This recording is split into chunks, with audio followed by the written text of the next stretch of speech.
खुलुमबाय लोगोफोर, बड' इनफ' पइन्ट चेनेलाव नोंथांमोनखौ गोजोन फुंबिलिनि बयनिसिमबो गाहाम हामलायथि बावहरग्रोनाय जाबाय। आं दिनै नोंथांमोननि सिगाङाव सानसेनि फानजामुथिनि भिडिअ लानानै फैदों। आसा खालामो नोंथांमोना भिडिअखौ नायना मोजां मोनगोन।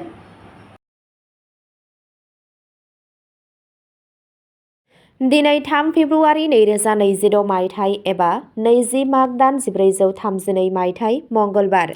गिबियावनो दङ मेष राशि। दिनै नोंथांनि गोसोआ बांगोन। खामानि थिलियाव गोदान गोदान जेंना नुजाथिगोन। नोंथाङा सिगांनि नाजानायनि फिथाइखौ मोनगोन।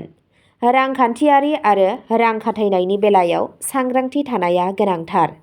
साना थुलुंगाखांनाय आरो गोहोजों बुंफबनाय जागोन। गोदान सोमोन्दो लाखिनाया इयुनाव मुलाम्फा गोनां जागोन।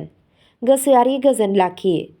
नोंथांनि दिनैनि खाफाल गोनां दिगा जादों सानजा, खाफाल गोनां अनजिमाया जादों 9 आरो खाफाल गोनां गाबा जादों गोजा गाब।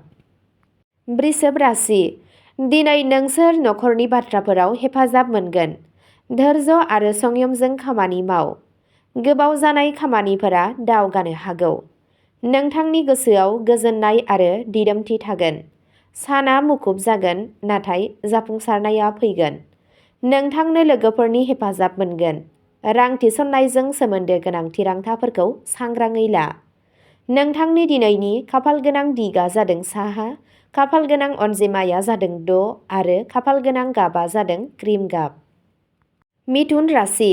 दिनै रायज्लायनायाव जाफुंसार जागोन। मोनसे गोदान बिथांखि एबा मावथांखियाव खामानि मावनाया मुलाम्फा गोनां जागोन। गावनि सावस्रिनि सायाव नोजोर हो। साना गोसो गुदुं आरो थुलुंगाखां गोनां जागोन। लोगोफोरा हेफाजाब होगोन।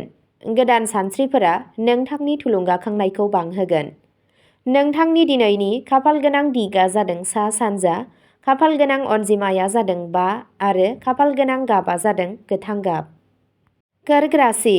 दिनै गोसोआरि गोजोन आरो गोसोआरि समानथाया गोनांथार। नखरजों सोमोन्दो गोनां थिरांथाफोरा मुलाम्फा गोनां जागोन।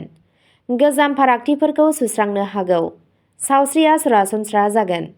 बे साना गावखौ साननानै नायनाय आरो ध्याननि थाखाय। मोनाबिलियाव नोंथाङा मुलाम्फा गोनां खौरां मोननो हागौ। नोंथांनि दिनैनि खाफाल गोनां दिगा जादों सोनाब, खाफाल गोनां अनजिमाया जादों 2 आरो खाफाल गोनां गाबा जादों रुपानि गुफुर गाब। सिंह राशि। दिनै नोंथांनि गावजों गाव फोथायनाया गोजौ जागोन। नोंथांनि मान सन्माना बांगोन। नोंथाङा दैदेनगिरिनि खाबुफोर मोननो हागौ। साना थिरांथा गोनां आरो गोहोम गोनां जागोन। नोंथाङा गोजौ थाखोनि मावख'गिरि एबा समाजनिफ्राय सिनायथि मोनगोन। गोदान बिबानफोरा नोंथांनि थुलुंगाखांनायखौ बांहोगोन। नोंथांनि दिनैनि खाफाल गोनां दिगा जादों खोला सानजा, खाफाल गोनां अनजिमाया जादों 4 आरो खाफाल गोनां गाबा जादों खमला गाब। कन्या राशि। दिनै साना आब्रुथि आरो खस्थ' खालामनायनि सान। खामानियाव गोरोबथाया मुलाम्फा लाबोगोन। गावनि सावस्रिनि सायाव नोजोर हो। फिसा-फिसौ जाफुंसारनाया गोजोननाय लाबोगोन। सानखौ थि खालामनाय जागोन आरो साजायनाय जागोन। लोगोफोरा हेफाजाब होगोन। सोलोंनाय आरो गोदान खाबु मोननायनि खाबुफोर दं। नोंथांनि दिनैनि खाफाल गोनां दिगा जादों सानजा, खाफाल गोनां अनजिमाया जादों 1 आरो खाफाल गोनां गाबा जादों रेजें गोथां गाब। तुला राशि। दिनै सोमोन्दोआव समानथि आरो गोदै लाखिनाय जागोन। बाहागोदारि आरो समाजारि हाबाफोराव जाफुंसार जागोन। बे साना नोंथांनि गोसोखौ खुसि आरो गोसो गुदुं लाखिगोन। आरिमु, फेशन, सोरजिलु खामानिफोराव मुलाम्फा जागोन।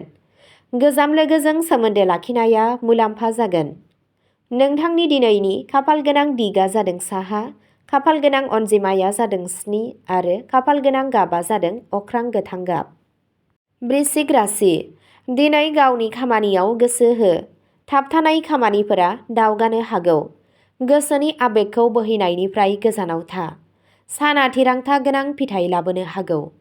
गावजों गाव फोथायनाय आरो धैर्यआ नोंथांनि गोहो जागोन। सोलो गोनां नाजानायजोंसो मुलाम्फा जानो हागौ। नोंथांनि दिनैनि खाफाल गोनां दिगा जादों खोला, खाफाल गोनां अनजिमाया जादों 3 आरो खाफाल गोनां गाबा जादों मै गाब। धनु राशि दिनै खाफाला नोंथांनि फारसे थागोन। धोरोमनि फारसे गोसो गुदुं जागोन। गोदान बिथांखि जागायनायनि मिजिं दं। दावबायनाया मुलाम्फा जागोन। बे साना थुलुंगा होनाय जागोन। बैसोगोराफोरनिफ्राय बोसोन मोनगोन। गोसोआव मोजां गोहोआ थागोन। नोंथांनि दिनैनि खाफाल गोनां दिगा जादों सानजा, खाफाल गोनां अनजिमाया जादों 6 आरो खाफाल गोनां गाबा जादों गेरुवा गाब। मकर राशि दिनै बिबानफोरा बांगोन। खस्थ' खालामनाया फिथाइ होगोन। रांखान्थियारि हालोदा गोख्रों जागोन। साना दिदोमथि आरो दावगानायखौ दिन्थिगोन। गोलाव समनि सानथांखिफोरा जाफुंगोन। धोर्जोजोंसो जाफुंसारनाया रोखा जागोन। नोंथांनि दिनैनि खाफाल गोनां दिगा जादों सोनाब, खाफाल गोनां अनजिमाया जादों 8 आरो खाफाल गोनां गाबा जादों निला गाब।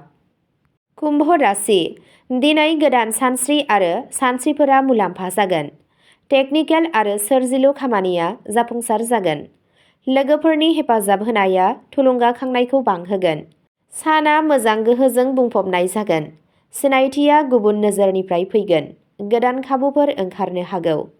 नोंथांनि दिनैनि खाफाल गोनां दिगा जादों सा-सानजा, खाफाल गोनां अनजिमाया जादों 5 आरो खाफाल गोनां गाबा जादों फान्थाव गाब।